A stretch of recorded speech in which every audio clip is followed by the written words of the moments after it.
Roses starts right now On the phone with Taryn KDWB. with War of the Roses, and Taryn's explaining why she thinks her boyfriend might be up to something kind of shady. This is one of the dumbest reasons I think I've heard in a long time. Okay. You'll hear why yourself. Taryn, what's going on with Joey? Why do you think that he might be seeing somebody else on the side? Hi.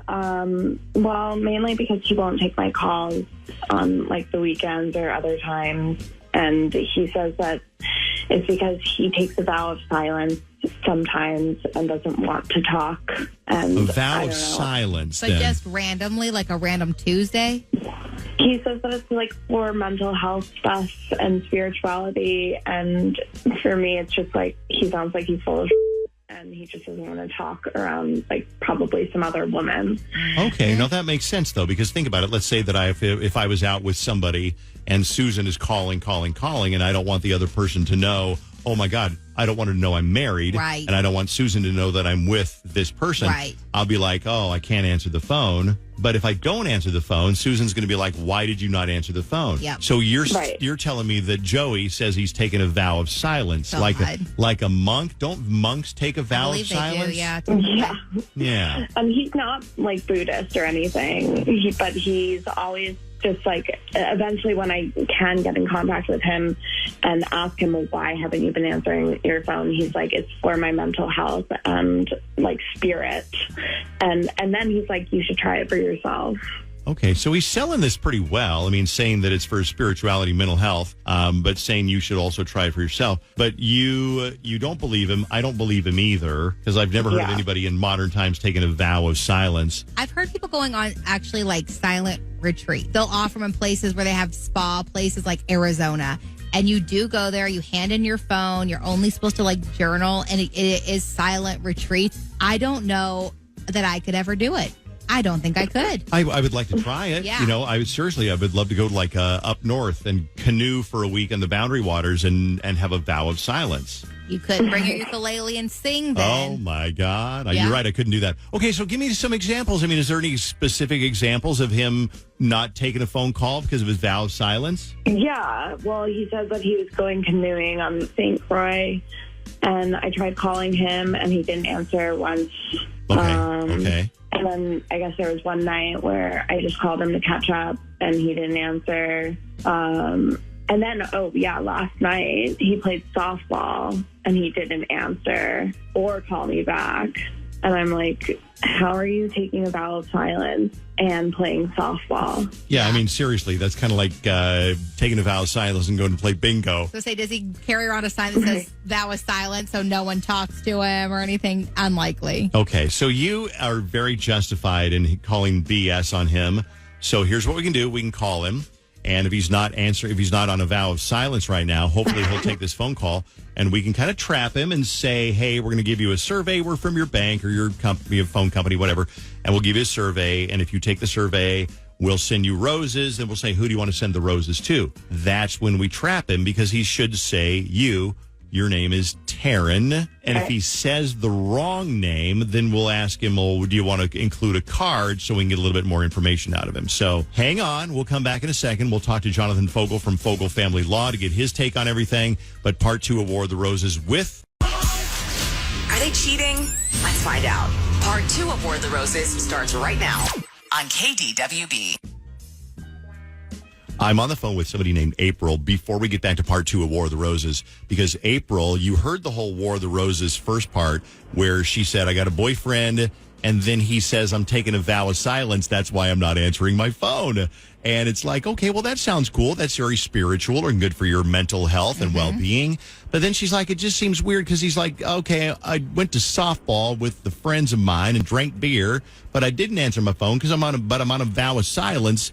Well, how do you play softball and go drink beer with your buddies so you actually had some experience with this, April. What happened with you? Yes, I do. So, guy I was dating decided one weekend he just wasn't going to answer the phone, didn't answer calls, text, nothing. And then come to find out, he's like, oh, I just needed a whole weekend, no phones, no internet, just to focus on me and my mental health. Later on, come to find out, he was seeing another girl the whole weekend, staying at her house. How did you find out, April? Oh, this girl Facebook messaged me and told me all about it. Lovely. Did he try to talk his way out of it like guys on War of the Roses, or did he just say, I'm busted? Well, I mean, he kind of tried to make excuses as to why he did it, but he pretty much admitted it after he was caught. Have you moved on, April? I have. Good for you. Yeah. I knew it. April, thanks for telling us your story. I appreciate it. Have a good day. You too. Bye. It's funny how War of the Roses reminds people so much of their own story. Every time we do War of the Roses, people say, yep, I've had this happen. Let's find out what happens when we make the phone call on War of the Roses and set the trap on KDWB.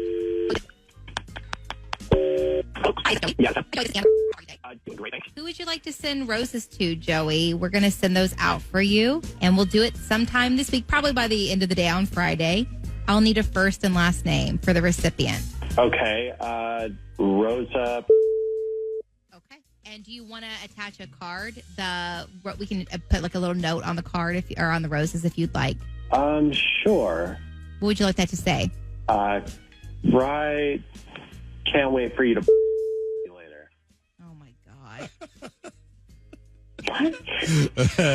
Okay. I don't think I've ever had such a vulgar card. No. First of all, what florist would actually send that on a card? Would anybody send that on a card? I don't think they would. I mean, maybe there's an X-rated, but Hey, why don't you explain to Joey what's going on? I do it every week. Explain to Joey. I want to see how you get out of this, Fallon. Joey, it's simple. Your girlfriend, Taryn, she's on the phone. She asked, hey, will you see who Joey will send roses to? Because he's been acting sketchy, claiming he's taking a vow of silence. I'm not buying it. No one takes a vow of silence on a random Tuesday at a softball game. So we called to see who'd send roses to, and you did not choose Taryn. So you basically confirmed all of her suspicions. Wait, so, Joey, are you cheating on me? Of course he's cheating. He just says, I want to bet. I can't even say it. So, yeah, vow of silence randomly, and then he sends a vulgar card to a different girl. Yeah, he's cheating. I just want to make sure. Okay. I mean, he's being pretty quiet. I guess you have nothing to say, Joey? Taryn, I'll talk to you after this. I'm not going to go over all of our details on the phone right now. Well, there goes that excuse for people that are cheating that are going, yeah, I just want a vow of silence. I feel bad for Joey. Yeah. Not really. We've got counselor. Yeah, counselor. That's what we call him. Jonathan Fogel on the phone from Fogel Family Law. Good morning, Jonathan. How are you? Good morning. Good. How are you guys? You're always so enthusiastic. I work in the morning and I hate being up. I don't want to hear somebody enthusiastic like you in the morning. I want to hear somebody soothing and put me back to sleep. Oh, Yeah. Little calm I app. have to go elsewhere. I have too much energy in the morning. I'm ready to go. It is crazy. Jonathan, I'm glad you're on the show. It's always fun to get an attorney on the show to kind of give us.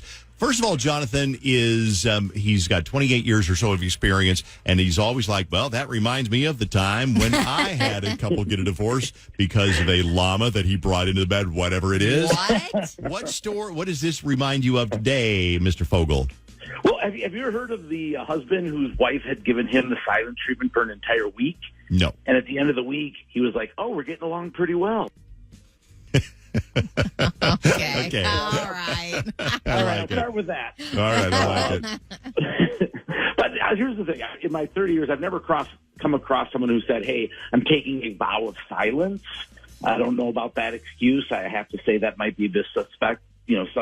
But I have seen a lot of people, unfortunately, give their exes the silent treatment as a way to kind of undermine their relationship with their kids, right? And this is usually done by not responding to emails in a timely fashion or not providing information to the other person about their kids, like medical appointments or school conferences. And then you might find out later, for example, that little Jenny Lou just got braces and you didn't know about that, or little Tommy just broke his arm, or he's going to a softball tournament in cocaine and you didn't know. Right, you didn't know, and then they blame you like, well, why didn't you know? Why aren't you more involved?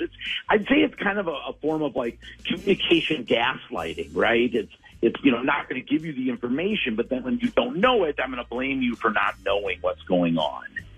God, I'm so glad that I've never gone through that. I know, and we all know somebody who's gone through an ugly divorce and they can't stand each other, and they'll use the kids to manipulate and F with each other. And it's like, oh, I didn't tell you that I'm taking the kids out of town on your weekend. Well, guess what? I'm taking the kids, or guess what? I took the kids out of town on your weekend. Yeah. And when you don't tell them, right? A lot of times what I'll see is people will tell the kids we're going to do this, but don't tell the other parent. And then when they finally tell the other parent, or the kids come and say, hey, Dad, guess what? We're doing this. It puts Dad or Mom in a position of having to be the bad person, right? And say no. And that's a terrible way to communicate. So my tip for today is that instead of taking a vow of silence, take a vow of empathy. I know that may sound very, difficult, impossible, or theoretical, right? But if you try to put yourself in the other person's shoes and think of how you would want to be treated or communicated with regarding your own kids, it may make it easier. And, look, it's not easy to do that, but your kids are going to benefit so much. Just take one step back and think, is it worth it to kind of gaslight this situation? Or maybe just give the information. It's much more simple. I don't know how the psychology works, but I think certain people get off on bullying or getting revenge on the other person. Maybe they're just bitter because the other person left, or they got cheated on, or whatever, and they just will do anything to stick it to the other person for ending what they believed, right or wrong, was a decent marriage. Yeah. So I see that all the time. And my saying that I didn't make up, but I say this all the time to clients, is you got to love your kids more than you hate your ex. True. Which is very wise. Yeah. More Wisdom is free from Jonathan Fogel for your first visit. He doesn't take you to court for free. He's got to make a living. But if you want a consultation, find out if Jonathan can help you with everything from, if you have, let me ask you a question, Jonathan. If you have a spouse or an ex, let's say an ex, that does all this manipulating, gaslighting, do you just have to put up with it? Because if you take them to court, the judge will say, you straighten up, and they'll go, yes, Your Honor. And then do they go right back to doing it, or is there legal recourse? There can be some legal recourse. It's very difficult. It's more, it's hard for the courts to manage people's behavior. So if someone's doing that, yes, you can go to court. Ultimately, if it's really bad, they can take the kids away if they feel like they're putting them in danger. Is it bad revenge to do the light a bag of dog poop on your front porch trick? Is that bad revenge? Is that considered legal? Well, I would say it's more funny than legal. More funny than legal. For you, not for the poop recipient. That old bit. Isn't that on like Billy Madison? I feel like that's the first time I ever saw that whole bit. No, you and Steve did it. Steve and Fallon did it on my front porch about 10 or 15 years ago. But we saw it on Billy Madison before we ding-dong ditched you. An old trick. Okay. Hey, Jonathan, thanks for being on. Get a hold of Jonathan for your free consultation. You can do it on the phone. You can do it in person. You can do it on Zoom, whatever you want to do, and find out if Jonathan can help you out of your situation. Find him online, FogelFamilyLaw.com, Fogel, FogelFamilyLaw.com. Jonathan, have a great weekend. We'll see you next week. All right. Sounds great. See you guys.